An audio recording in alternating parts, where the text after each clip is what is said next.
10장 5절. 예수가 몸을 숨긴 뒤 대사제들과 백성의 지도자들이 가야파스의 저택에 모였다. 그들은 백성들 몰래 예수를 잡을 방법에 관해서 의논하기 시작했다. 공공연하게 그를 잡기가 두려웠던 것이다. 그런데 12 제자 가운데 하나인 유다스 이스카리옷이 그들이 모인 자리를 찾아가서 말했다. 여러분이 백성들 모르게 그를 잡기를 바란다면 아무도 그의 주변에 없을 때를 내가 알아내어 그가 있는 곳으로 여러분을 안내하겠습니다. 그러면 나에게 무엇을 줄 것입니까? 그들은 은화 30냥을 주겠다고 약속했다. 유다스는 합의했다. 그리고 예수를 잡으려고 하는 대사제들을 그에게 데리고 갈 기회를 그때부터 노리기 시작했다. 한편 예수는 사람들을 떠나서 오로지 자기 제자들만 데리고 있었다. 누룩이 들지 않은 빵을 먹는 과월절 축제의 첫날이 되자 제자들이 예수에게 물었다. 과월절 음식을 어디에서 먹을 것입니까? 그러자 예수가 대답했다. 어떤 마을로 가서 어떤 사람의 집에 들어가십시오. 그리고 우리가 과월절 준비를 할 시간이 없었다고 말하고 우리가 과월절을 그 집에서 지내도록 허락해 달라고 요청하십시오. 제자들은 그의 말대로 했다. 그들은 어떤 마을의 한 사람에게 요청했고 그는 그들을 자기 집으로 불러들였다. 아멘. 네.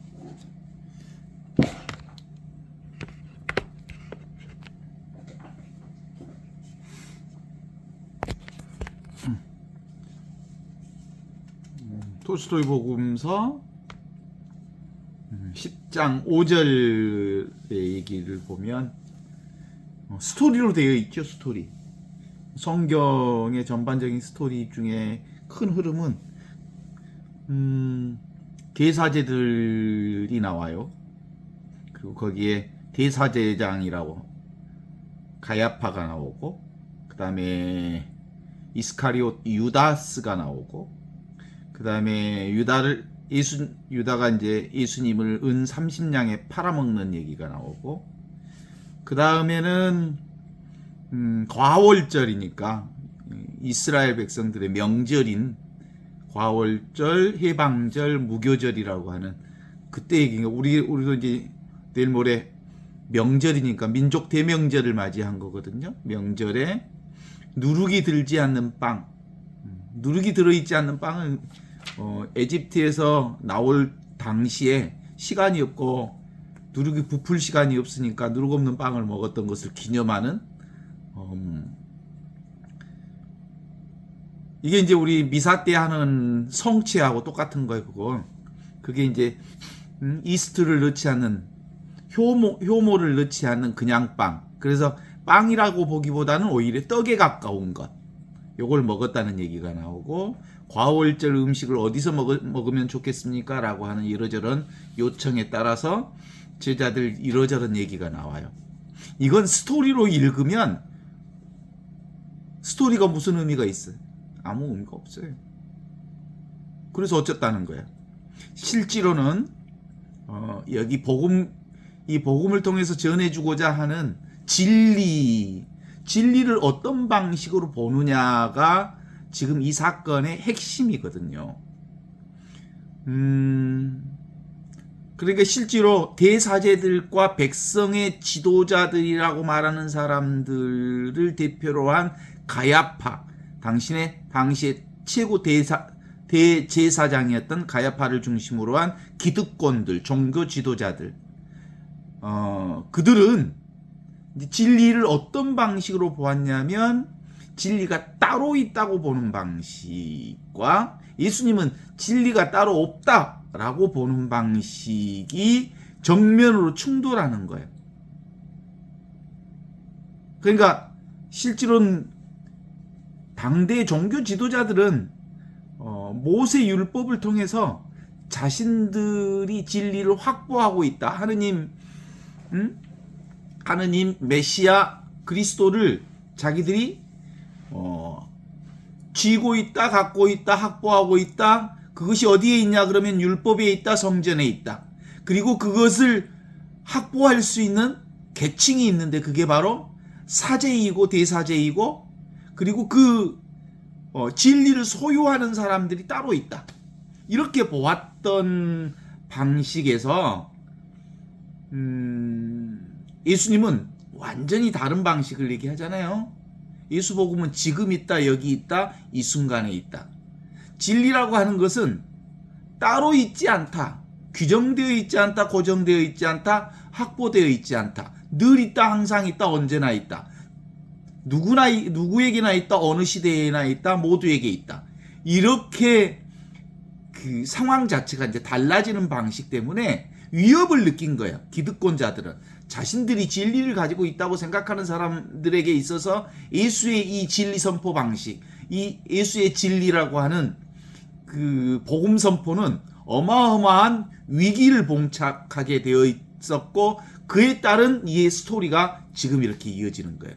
그 와중에 또 한 사람이 더 등장하는데 그가 누구냐면 이스카리옷 유다스라고 하는 사람이 나오는데 그는 12제자 예수를 따르던 사람, 예수의 가르침을 따르는 사람이었는데 예수의 가르침이 바로 보이지 않는 이 진리, 모두에게 있는 이 진리, 항상 쓰고 있는 이 진리, 늘 쓰고 있는 이 진리, 영원한 이 진리를 가르치는 예수의 제자였는데 역시 예수의 제자였음에도 불구하고 이스카리옷 유다스도 예수에게 그 무언가를 잡으려고 했어.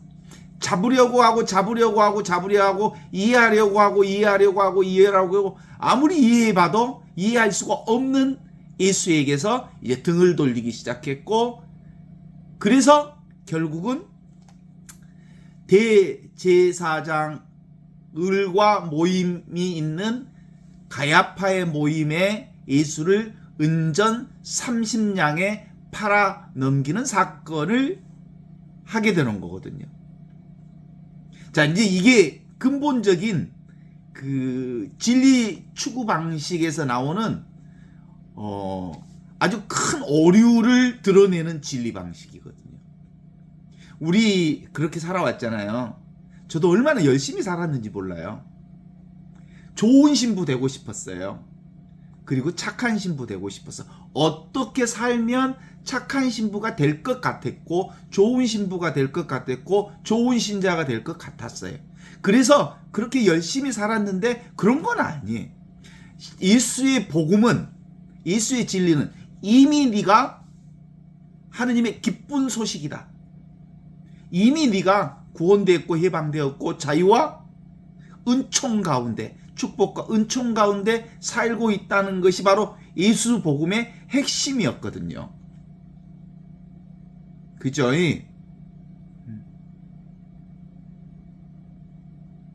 안 그렇습니까? 특히 가톨릭 교회의 눈에 보이는 현상을 되게 근사하게 그 전례를 통해서 또는 복장을 통해서 또는 가톨릭 교회의 어떤 전통적 전례를 통해서 근사한 어떤 전례를 통해서 하느님 체험을 하도록 하게 하는 일정 정도의 도움이 있어요.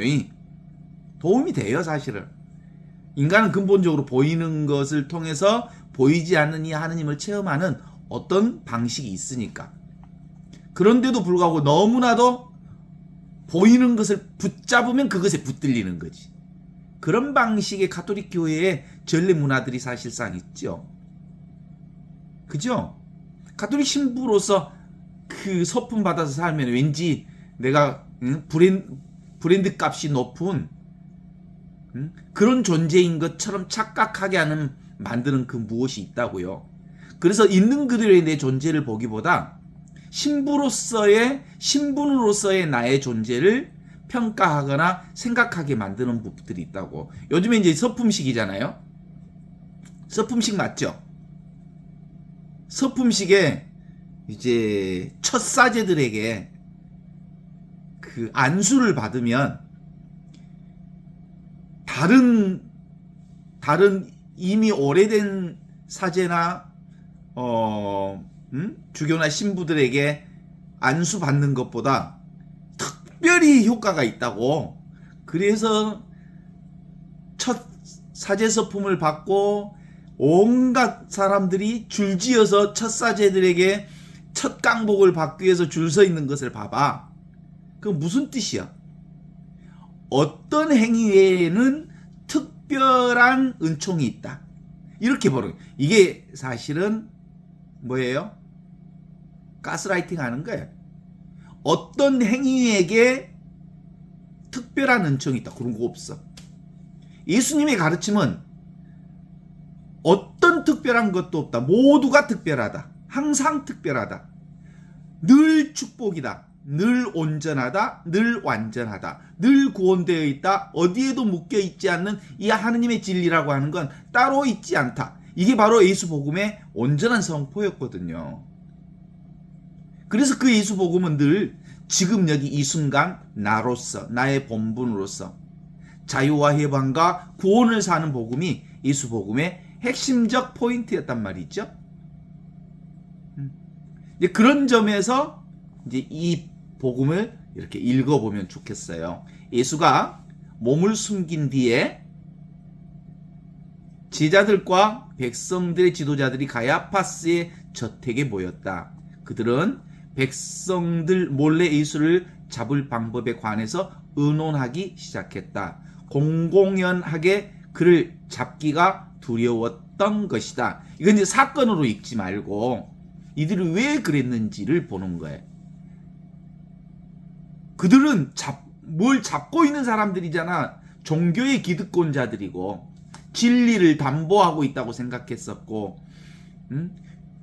성전 안에 하느님이 계신다고 믿었던 성전 중심의 신앙, 율법 중심의 신앙, 그리고 제사장 중심의 신앙 체계 속에 갇혀져 있던 사람들에게 있어 예수의 이 늘 누구에게나 있는 이 본분사, 하늘로부터 내려온 살아있는 빵에 대한 이 복음 선포는 그들의 기반을 무너뜨리는 거라고 생각했기 때문에 그렇단 말이죠. 그래서 이제 그들을 예수를 제거하려는 모임이 공공연하게 시작될 수는 없었고, 왜? 많은 사람들이 예수를 따라 나섰기 때문이죠.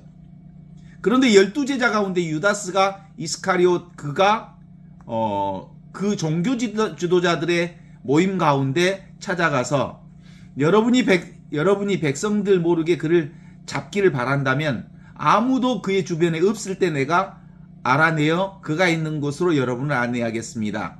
그러면 나에게 무엇을 주겠습니까? 그들은 은양 30냥을 주겠다고 약속했다. 유다스는 합의했다. 그리고 예수를 잡으려고 하는 대사제들을 그들에게 데리고 갈 기회를 그때부터 노리기 시작했다. 이런 거거든요. 자, 핵심이 그렇습니다. 핵심은 진리를 깨달아 알면 진리로부터 모든 것이 시작되고 진리로부터 모든 것이 완결되고 진리 안에서 살고 진리와 함께 살고 진리 가운데 살고 진리를 통해서 진리가 확인되어지는 거거든요. 그런 방식의 예수복음은 근본적으로 추구의 방식이 아닌 이미 충만한 하느님의 사랑을 확인하고 경험하고 사는 방식이거든요.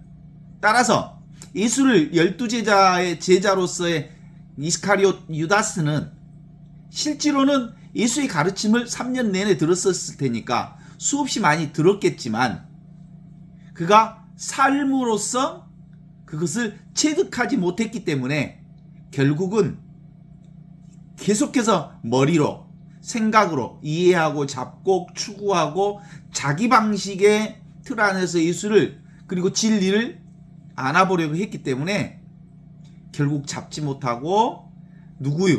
잡는 자들, 추구하는 자들의 상황으로 끼어들어가는 거죠. 그렇습니다. 그렇다면 진리라는 게 뭐예요? 진리라는 것 예수 있는 그대로 지금 이것이 진리여. 진리는 따로 없어. 지금 진리가 따로 없다는 말을 듣는 순간 무엇이 있다고 생각하는 사람들에게는 어마어마한 충격이지. 진리 그런 건 없어. 진리가 없다는 게 진리라는 거야. 하느님이 따로 없다는 게 진리라는 거야. 그게 바로 나라는 거죠. 그런데도 불구하고 인간은 생각으로 살기 때문에 뭘 잡는 존재들이기 때문에 끝없이 일어나는 생각들, 끝없이 일어나는 분별로부터 우리가 사실은 도망갈 수가 없어요. 그러니까 대사제들과 그리고 율법학자들과 더 나아가서는 유다스까지를 포함해서 결국은 추구하는 자들의 대열에 끼게 되는 거죠. 추구하는 에고 중심의 신앙생활, 자기 생각을 기반으로 한 신앙생활. 그래서 자기 생각대로 되지 않으면 그때 무력감과 우울감과 무가치함과 그리고 불쾌감을 간직할 수 있어. 왜냐하면 내가 바라는 것, 내가 원하는 것, 내가 설정한 것에 어떤 것도 진리가 담길 수 없기 때문에 그런 방식으로는 안 되는 거죠. 아무것도 아닌 이 진리. 그래서 예수는 원래 온전하다, 원래 완전하다. 그래서 놓아버려라, 내려놓아라, 그만두어라. 이미 충만하니 있는 그대로의 지금을 살면 되는 기다. 이런 말씀을 하셨겠죠? 근데 그건 이해된다고 되는 방법이 아니기 때문에 살아야 되는 거거든.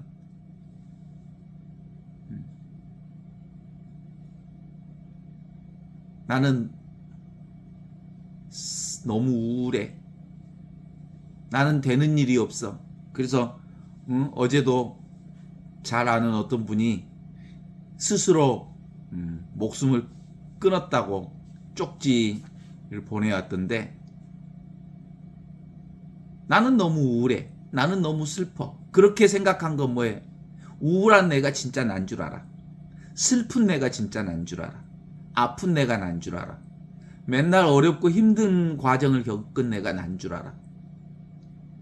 그건 슬플 수도 있고 어려울 수도 있고 우울할 수도 있지만 실제로 나는 우울한 적이 없어. 우울을 보는 나, 슬픔을 경험하는 나, 그리고 나는 살 자격이 없다고 말하는 그 나는 한 번도 우울한 적이 없는, 늘 항상 우리와 함께 있는 임마누엘 하느님으로 계신 나의 본성이요.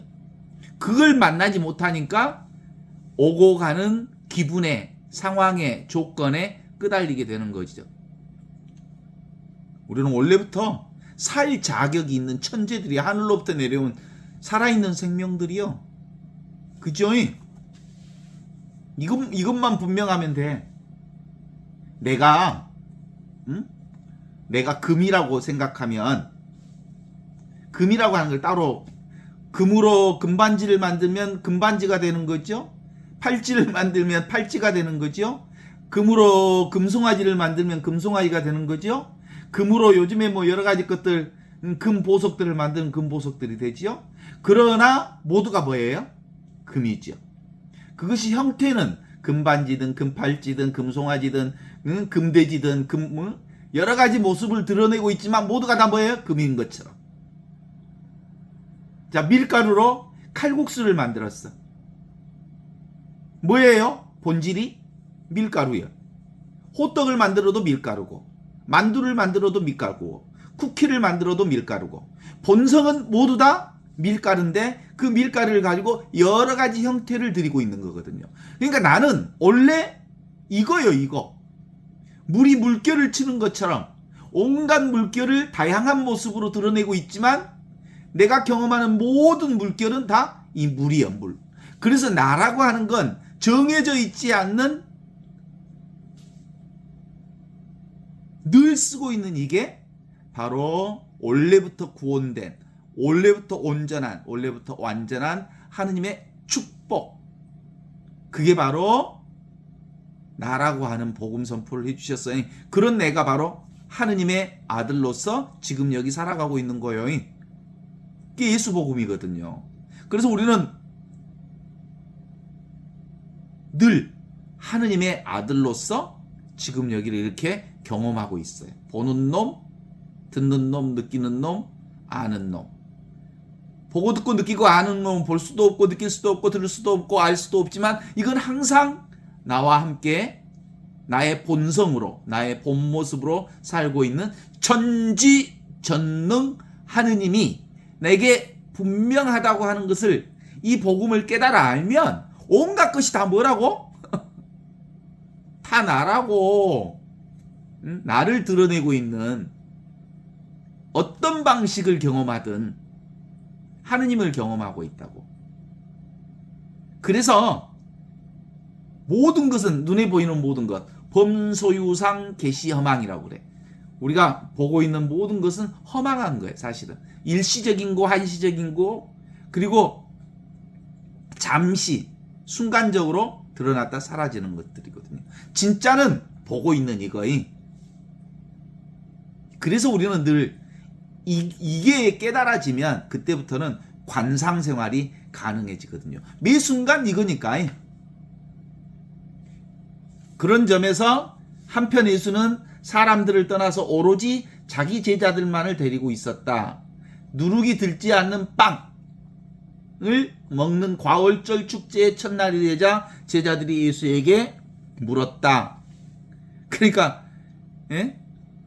무슨 누룩이 들지 않는 빵이라고 하는 것이 그러니까 이스라엘 백성들이 에집트에 노예살이 할 때 하느님께서 그들을 해방시켜 주셨던 특별한 빵을 먹었다라고 해서 누룩이 들지 않는 빵. 그건 당대에 사실상 빵이 부풀릴 시간이 없어서 그냥 먹었던 빵이야. 그러니까 일상의 빵인 거야. 특별한 빵이 아니었던 거지. 그 특별한 빵이 아니었던 그게 바로 자신들의 해방을 드러내주는 구원 역사를 만들어주는 역사였다라고 하는 점에 있어서 해방절, 무교절, 과월절 때마다 과거 하느님께서 우리를 해방시켜 주신 해방을 기념하면서 무교절 빵을 먹었단 말이에요. 그런데 그것을 기념하는 과정에 그것이 이제 특별한 빵이 돼버렸어. 우리가 성체를 영하는 건 사실상 우리의 밥을 먹는 거예요. 일상의 밥을 먹는 거예요. 그 일상의 밥을 전례 속에서 성체로 바꾸면서 성체만이 성체고 일상은 성체가 아니요. 사실상 전례를 통해서 일상 전체를 거룩한 하느님의 몸임을 깨닫게 해주는 전례적 특징이 있는데 전례에다가 묶어버린 거야. 하느님의 거룩함을.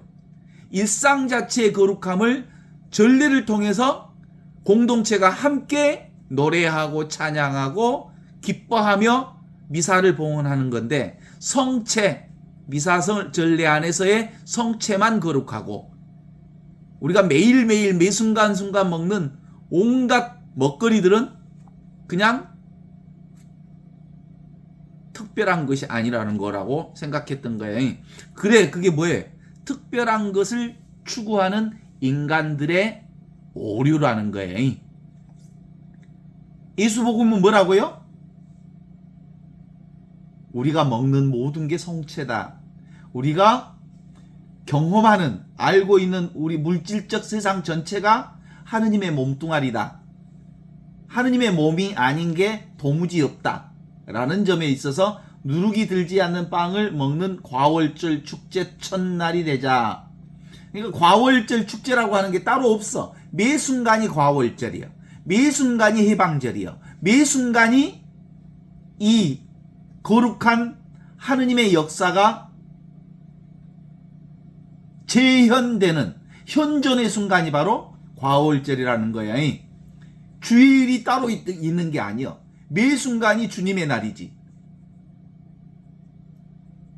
제자들이 예수께 물었다. 과월절 음식을 어디에서 먹을 것입니까? 그러자 예수께서 대답하셨다. 어떤 마을로 가서 어떤 사람의 집에 들어가십시오. 그리고 우리가 과월절 음식을 준비할 시간이 없다고 말하고 우리가 과월절을 그 집에서 지내도록 허락해달라고 요청하십시오. 이게 뭐예요? 그냥 일상생활 자체가 일상의 밥 한 끼 그게 바로 성찬이라는 거예요. 그게 바로 하느님을 먹는 우주를 먹는 이천식천이라고 말했던 동학의 얘기처럼 하늘이 하늘을 먹는 방식의 성사가 바로 아주 작은 물 한 모금을 먹는 게 성사요, 밥 한 끼를 먹는 게 성사요, 공기를 마시는 게 성사요, 숨을 쉬는 게 성사다. 이렇게 보는 거죠.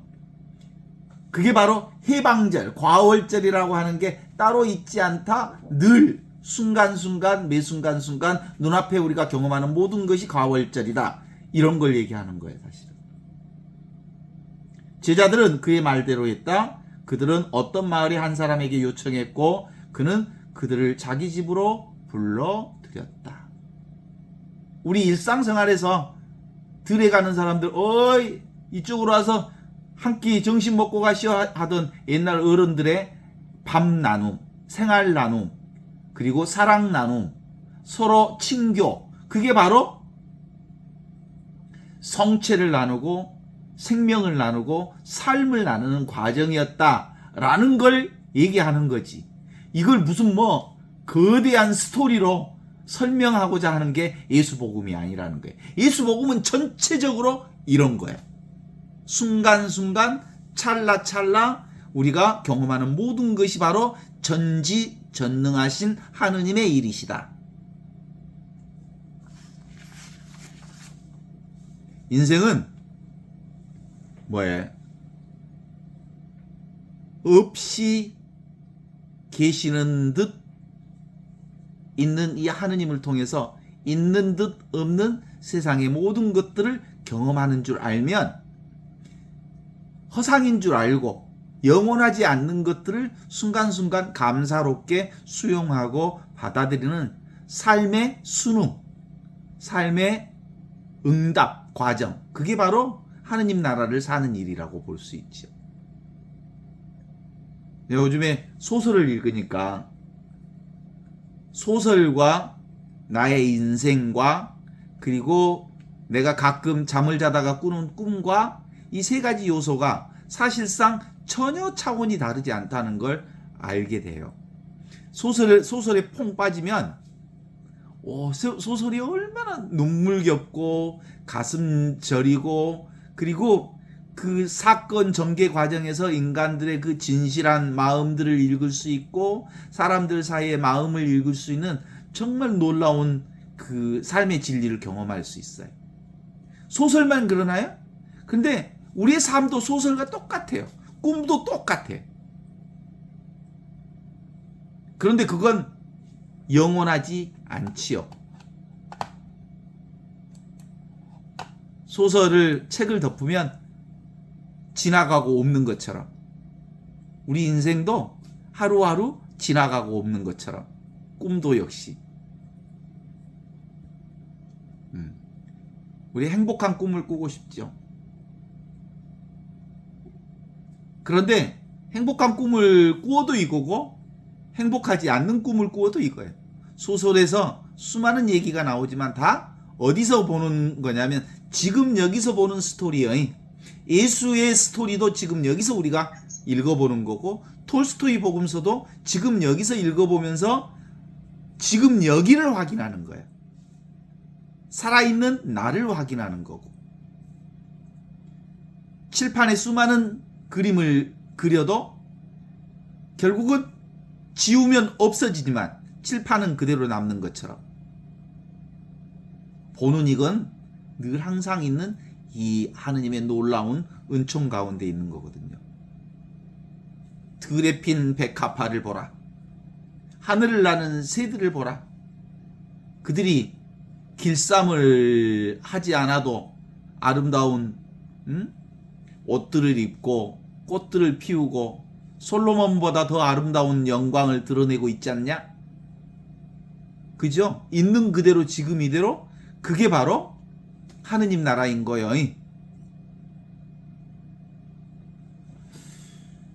그래서 보는 이거야말로 전지전능 하느님. 근데 이 보는 이것은 규정되어 있지 않기 때문에 늘 언제나 순간순간 우리는 하느님을 떠나서 도무지 살 수가 없어.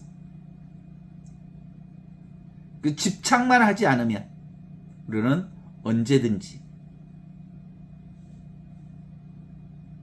깨어있는 하느님의 본성을 살 수 있지요. 유튜브만 보다가 유튜브에 빠진 망상쟁이가 하나 있지. 우리나라의 대통령이라고 했던 친구가 허상에 빠져서 그런 거예요. 볼 수 있지. 유튜브를 볼 수 있지. 그러나 그것을 자기화시켜서 그것을 자기 생각으로 픽스시키고 고정시킴으로써 그 생각에 빠져버린 거거든요. 근데 윤석열이만 그러는 게 아니고 꽤 많은 인간들이 다 그렇게 살아. 어떤 허상을 잡고 그 허상이 자기인 줄 알아. 가장 크게 우리가 그 허상으로부터 내려놓지 못하는 게 바로 뭐예요? 나의 육신이 나라고 생각하는 이 허상쟁이.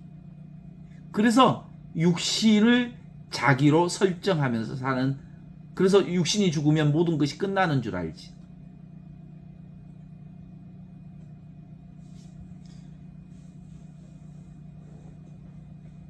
그렇습니다.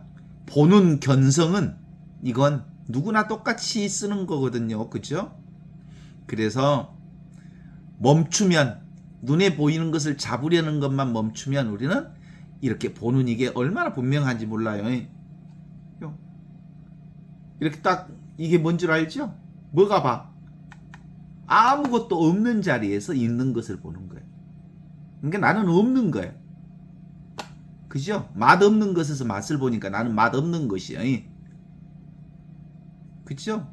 나는 온갖 소리를 다 듣는데 온갖 소리를 듣는 나는 소리가 없기 때문에 소리를 들어. 그러니까 나는 원래 소리가 없어.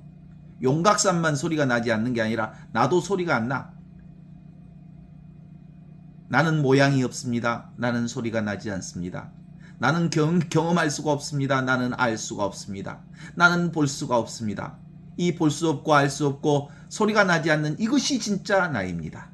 위치도 없고 내용도 없고 모양도 없고 아무것도 없는 이것이 진짜 나입니다. 이 나를 통해서, 이 하느님을 통해서, 이게 하느님의 본성이거든요. 이 하느님을 통해서 온갖 것을 경험한다 이 말입니다. 이 하느님을 경험하고 나를 경험하는 방식은 멈추면 보이는 것들, 멈추면 경험하는 것들이죠. 잠들어도 있고 별 무엇을 해도 이 내가 사라지나요? 영원한 내가 어떻게 사라져? 없는 내가, 사라질 수가 없는 이거 영원한 내가 어떻게 사라지냐고. 그래서 있는 그대로 보는 이 하느님의 견성, 이 깨달음으로 보는 이거야말로 우리가 예수복음을 사는 참된 자유를 살아가는 최고의 행복이라고 말할 수 있어요. 그래서 이건 어떻게 걸림없어. 이렇게 사는 사람은 걸림이 없어. 놀라지 않아. 쫄지 않아. 쫄 애가 없으니까. 놀랄 이유가 없으니까. 더럽혀지지도 않아. 그런데 늘 청정한 모습으로, 늘 깨끗한 모습으로, 늘 순수한 모습으로 세상을 보고 듣고 경험하고 안단 말이죠.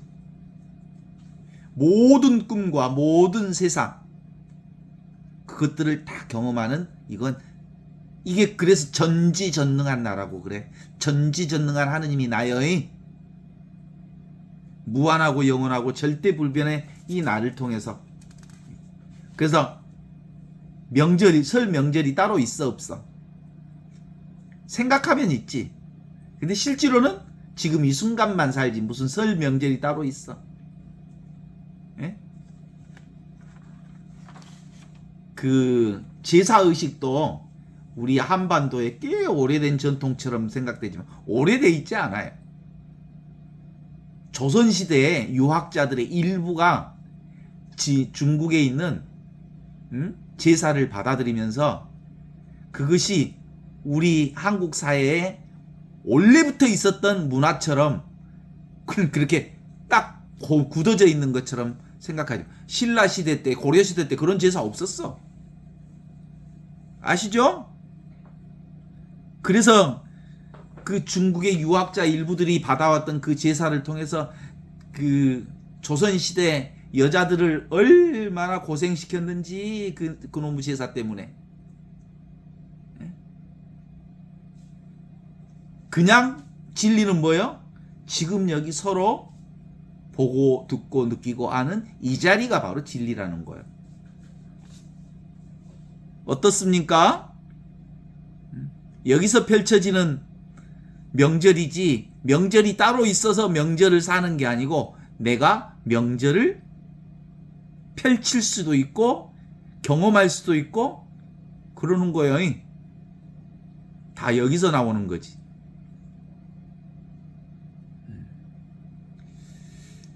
만일 우리가 그걸 잡으면 명절을 잡으면 명절에 붙잡혀. 명절에 아이고 손님들이 안 온다 그러면 그 생각에 붙들리는 거지. 똑같은 날이여이 이 날이여이 이 순간 눈앞에 있는 이것이 명절이여이 그래요. 그래서 특별하다고 보지 마세요. 그런데 특별하다고 보지 않는데도 특별히 많은 사람들이 함께 음식도 나누고 뭐 함께 좋은 시간을 보내면 또 그러면 그런갑다 하고 사는 거지. 따라서 있는 듯 없는 대상에 너무 끌려다니지 말고 부분인 줄 알면 그건 금방 왔다 사라지지만 그건 뭐예요? 다 전체를 드러내는 거예요. 늘 있는 이 진리를 드러내는 거예요. 지금 여기 있는 분별 없는 이 진리를 드러내는 거예요. 그래서 하느님과 온전히 합일되어 있고 진리와 온전히 합일되어 있다고 하는 건 경험돼야 안 돼. 경험되지 않는데 경험되지 않는 이것이 온갖 것을 경험하고 있어. 그러니까 경험이라고 하는 게 따로 없는데 경험을 한단 말이지. 이게 그 예수 복음과 그리고 전통 종교 지도자들과 대제사장 가야파를 중심으로 하고 거기에 유다스까지 포함해서 예수를 잡아 죽이려고 했던 그들과의 정면적 대립이라고 하는 건 눈에 보이는 진리를 찾느냐 아니면 원래부터 따로 없는 이 진리를 지금 여기서 이미 그걸 깨달아 사느냐의 차이라고 볼 수 있지. 그래서 내가 있다. 진리가 있다. 그리고 예수님이 따로 있다. 하느님이 따로 있다. 그러면 절대로 하느님 못 만나. 절대로 예수님을 만날 수가 없어. 그런 거지. 나는 만날 수도 없고 볼 수도 없고 느낄 수도 없고 들을 수도 없는 대상이 아니기 때문에 아무것도 아닌 이것이 난 줄 알 때 우리는 참된 나 안에서 진정한 자유를 살아. 그래서 제가 이 공부를 하면 할수록 느낌이 아무것도 나를 아무것도 아닌 이것이 난 줄 알면 어떤다고요? 나를 슬프게 할 수도 없고 기쁘게 할 수도 없고 우울하게 할 수도 없고 나를 어떻게 할 수가 없어. 아무것도 아닌 이것이 나니까. 그래서 아무것도 아닌 이 나를 살면 나를 절대로 혼란케 할 수가 없어. 그래서 이렇게 노래할 수 있어. 모든 것은 다 지나가는 것, 다 지나가는 것. 오 하느님 불변하시니 인내함이 다 이기느니라. 이렇게 말할 수밖에 없어. 그래서 하느님을 소유한 사람은 모든 것을 소유한 사람이니 하느님만으로 만족함이 많도다. 그죠? 아무것도 아니기 때문에 온전히 전체로서 이것을 사는 하느님의 진리가 나 안에 충만하다 이 말이죠. 자, 애쓰지 말기 노력하지 말기 그죠? 뭘 잡으려고 애쓰지 말기, 사람들에게 인정받으려고 애쓰지 말기, 그냥 나의 진심을 드러내면 다 알게 돼 있죠. 수행하고 잡으려 하고 애쓰고 살았던 사람들이 사실 누굴까? 대사제장들이고 대제사장들이고 가야파였고 유다였어. 열심히 살려고 한 사람들이었어. 특별한 그 무엇을 추구하고 기도하고. 그런데 사실 알고 보면 그렇게 열심히 뭔가를 추구하는 사람들은 뭐라고 보면 돼? 진리로부터 도망치는 사람들이에요. 현실 도피하는 사람들이에요. 생각으로 착각도인들이요. 열심히 살고 뭔가를 열심히 하는 사람들은 있는 그대로의 나를 인정하지 않기에 뭔가를 추구하고 뭔가를 바라고 뭔가를 원한단 말이지. 여기를 부정하는 거예요. 나를 부정하는 거예요. 지금을 부정하는 거예요. 따라서 하느님을 배척하는 거예요. 그런 점에서 열심히 사는 사람, 그리고 뭘 붙잡으려는 사람, 욕망하는 사람들은 실제로 지금을 부정한다는 점에 있어서 늘 인생을 회피하고 사는 사람들이에요. 도망치는 사람들이라고. 그래서 예수 복음은 있는 그대로 최상선이고 이보다 더 아름다울 수 없고 이보다 더 좋을 수 없는 삶이니 이대로 그대로 삶을 수용하여라, 순명하여라, 순종하여라, 순복하여라 라는 말씀을 하시는 거죠. 왜냐하면 있는 그대로 그것이 내 얼굴이고 내 본성이고 내 본래 면목이기 때문에 그렇다. 오직 지금 여기 이렇게 현존할 뿐. 현존, 그것이 복음이요. 궁극의 진리는 여기 있어. 밖에서 들어온 것은 내 살림살이가 아니야. 들어왔으니까 나가보라. 진짜 내 살림살이는 원래부터 있던 살림살이가 진짜 내 살림살이야. 그럼 원래부터 있던 살림살이는 뭐예요? 없는 듯 있는. 이것이 진짜 내 살림살이라고. 그죠? 느낌 없는 느낌이 느낌을 느끼고, 모양 없는 모양이 모든 모양을 다 보고, 소리 없는 소리가 모든 것을 다 본다면 이 침묵이 진짜 나의 본래 살림살이라고. 아무것도 없는 이것이 진짜 나의 본래 살림살이라고 보는 거죠. 이게 바로 모두가 함께 경험하는 알파 포인트요, 오메가 포인트이며 그리스도 의식이요, 하느님 나라의 은총의 모습이라고 말할 수 있죠. 성부와 성자와 성령께서 처음과 같이 이제와 항상 영원히 아멘입니다. 있는 그대로 이 하느님이,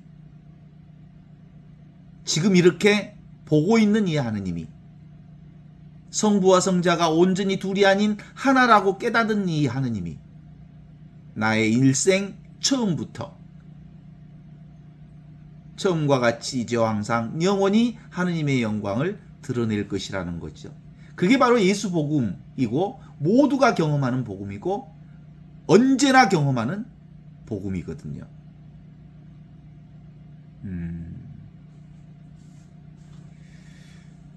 이게 우리 예수 복음을, 이런 예수 복음을 얘기하면 지금도 거부하는 사람들이 있을까 없을까? 있겠죠. 그런 예수 복음을 잘 못 받아들여. 예수 복음은 특별한 복음이라고 생각하고. 그러니까 사제서품 딱 받으면 그 생각이 나더란게. 어째 그렇게 사제서품 받으면 첫 사제들한테 안수 받으려고 그렇게 줄을 몽땅 쓴 거 그래. 저기 보여. 그거 비슷해. 그 이렇게 빨간 에드벌룬 달아는 그 무당집에 그 신내림 받은 보살이 있어. 애기 보살, 인제 갓 그 신내림을 받은 보살이 훨씬 더 용하대. 그런 거하고 비슷하지 않나? 인자 갓 신부가 된 사제가 안수를 주면 아주 깨끗한 축복을 받는 것 같은 그런 느낌, 특별한 축복을 받는 것 같은 느낌. 그런 거 없어. 모두가 은총이고 모두가 하느님의 은총 가운데 있는 거죠.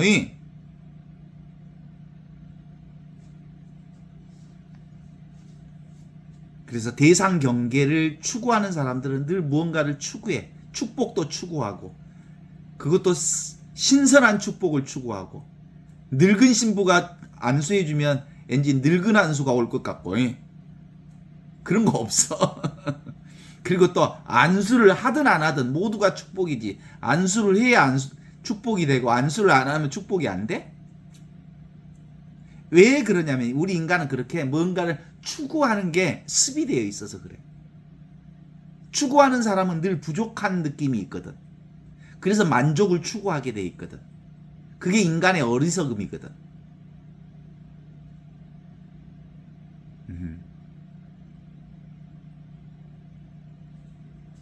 세상 만사 늘 우리 인간들의 그런 아둔함이 지금 우리의 세상을 이렇게 만들고 있습니다.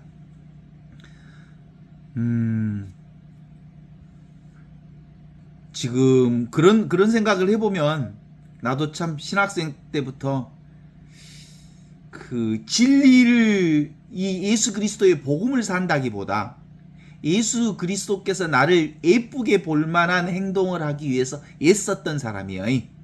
진짜 그랬거든요. 나 좋은 신부 되려고 애썼던 사람이고 하느님한테 칭찬받을 일을 하고 싶어서 애썼던 사람들이에요. 그런 마음들이 나만 가지고 있을까? 많은 신자들이, 많은 사람들이 그렇게 살려고 해. 하느님으로부터 칭찬받고 예뻐 받을 만한 사람으로 살고 싶어. 그렇지 않아요. 어떤 삶을 살든 하느님의 은총 가운데 있어. 하느님께서는 선한 사람에게나 악한 사람에게나 똑같이 햇볕을 주시고 빛을 내려주셔서 모두가 한 은총과 한 축복과 한 존재와 한 의식 가운데 살고 있는 거지. 이렇게 은총이 많이 가는 거 있고 적게 가는 거 있고 그런 거 없어. 그게 바로 예수 복음의 핵심이거든요. 그래서 사실은 복음을 사는 사람들은 실제로 진심을 말할 수 있어야 돼. 진심은 특별하지 않다. 하느님은 절대로 따로 존재하지 않다. 그리고 사랑은 누구에게만 어떤 곳에만 특별한 곳에만 특별한 행위에만 있지 않다. 이게 진심이거든요. 거짓말하지 마라. 진심만 말해. 이게 바로 추구하지 않으면, 보지 않으면, 느끼려고만 하지 않으면 늘 보는 이것이 진실이라고 하는 걸 압니다. 그런데 추구하는 사람은 이 진리를 알 수가 없습니다. 왜냐하면 추구하는 사람은 여기가 부족하니까 추구한다고 보는 거죠. 늘 만족스러운 거죠. 늘 부족함이 없는데 여기는 부족하고 저기로 가서 어떤 상태가 되어야 된다고 보는 사람에게는 결코 하느님의 복음을 경험할 수가 없습니다.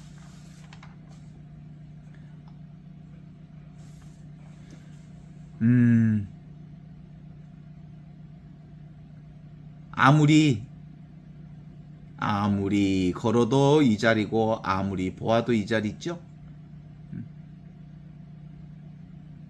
그래서 뭘 하려고 안 하면 된다는 얘기가 뭐 그걸 또 잡으면 안 돼. 멈추면 보이는 것들이라고 하는 건 그냥 잘 보여.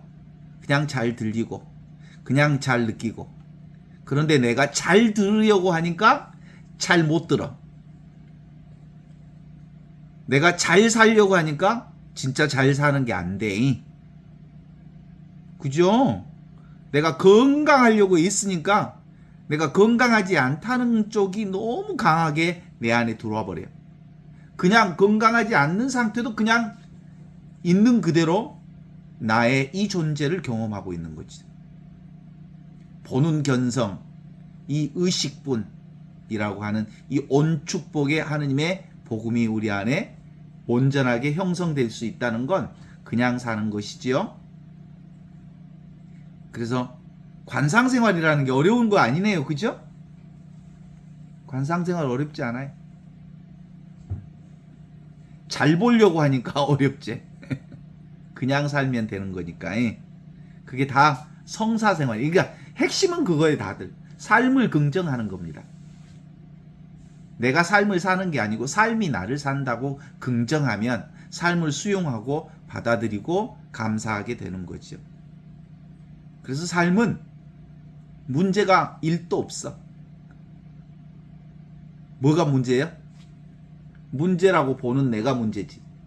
그래서 삶은 있는 그대로 신비이기에 신비를 경험하고 누리고 감사하고 감복하고 감동하고 감격해서 삶을 순명하는 것. 이것이 바로 하느님을 사는 방식이거든요. 그러니까 매 순간순간 하느님의 놀라운 은총 가운데 살아요. 그래서 병 없기를 바라지 마라. 고통 없기를 바라지 마라. 늘 깨끗하게 되기를 바라지 마라. 큰 고통을 겪으면 큰 고통을 겪은 만큼 그만큼 이 자리가 너무나도 분명한 거야. 하느님의 자리가. 이 본성 자리가. 사랑 자리가 너무 분명해서 그 큰 고통을 강렬하게 경험하는 거야. 그러니까 십자가가 큰 곳에 은총이 많다는 얘기는 십자가를 수용하는 자리에 은총이 있는 거지. 십자가 자체가 은총이라는 말은 아닌 거예요. 수용할 때 은총이고 그걸 내가 인정하고 받아들일 때 그것이 은총으로 축복으로 바로 받아들여지는 거거든요.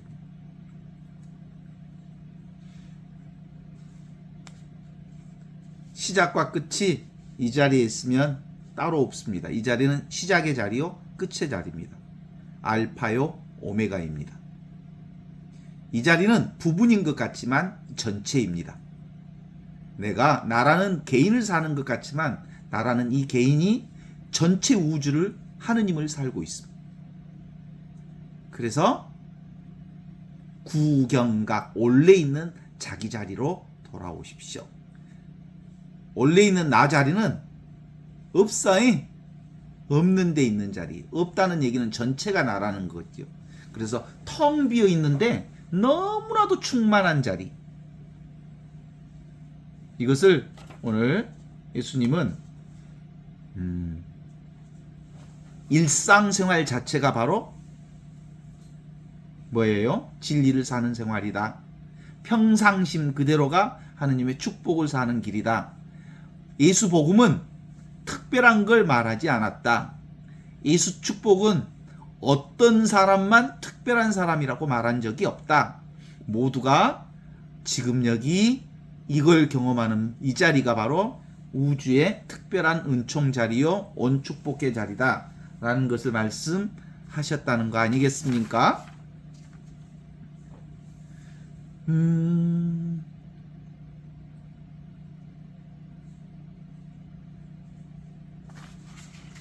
그래서 복음이라고 하는 것을 우리가 제대로 깨달아 알면은 눈앞에 보이는 이 하느님 앞에 늘 감사가 가능한데, 그러면 모든 인간적 어떤 구함, 추구함, 바람, 그것이 이미 다 이루어졌다는 걸 알기 때문에 구함이 사라지는 거잖아요.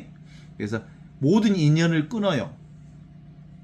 내가 일부러 인연을 맺으려고 애쓰지 않는데도 그냥 가만히 있으면 이어질 것은 이어지고 끊어질 것은 끊어지는 삶을 살게 되는 거거든요. 그렇지 않습니까? 억지로 살지 않는 것이, 있는 그대로 사는 것이, 애쓰지 않는 것이. 그래서 예수복음은 이렇게 오는 것 오게 하고 가는 것 가게 하면서 삶을 온전히 수용하고 즐기는 일이어서 지금 여기 우리가 경험하는 모든 것들 안에서 예수의 참뜻을 우리가 볼 수 있습니다.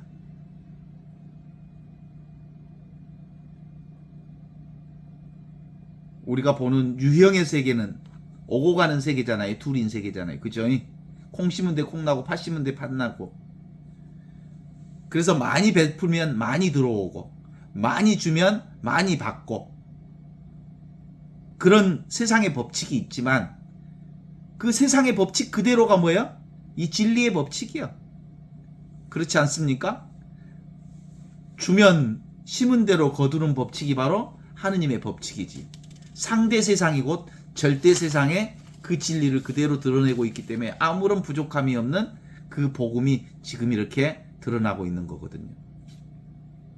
따라서 성전을 허물어라 하셨던 예수님의 말씀이 무슨 성당을 때려 부셔라 이런 얘기가 아니라 내가 진리가 따로 있다고 어떻게 설정한 성전 그런 것 특별한 성전 그런 거 없다.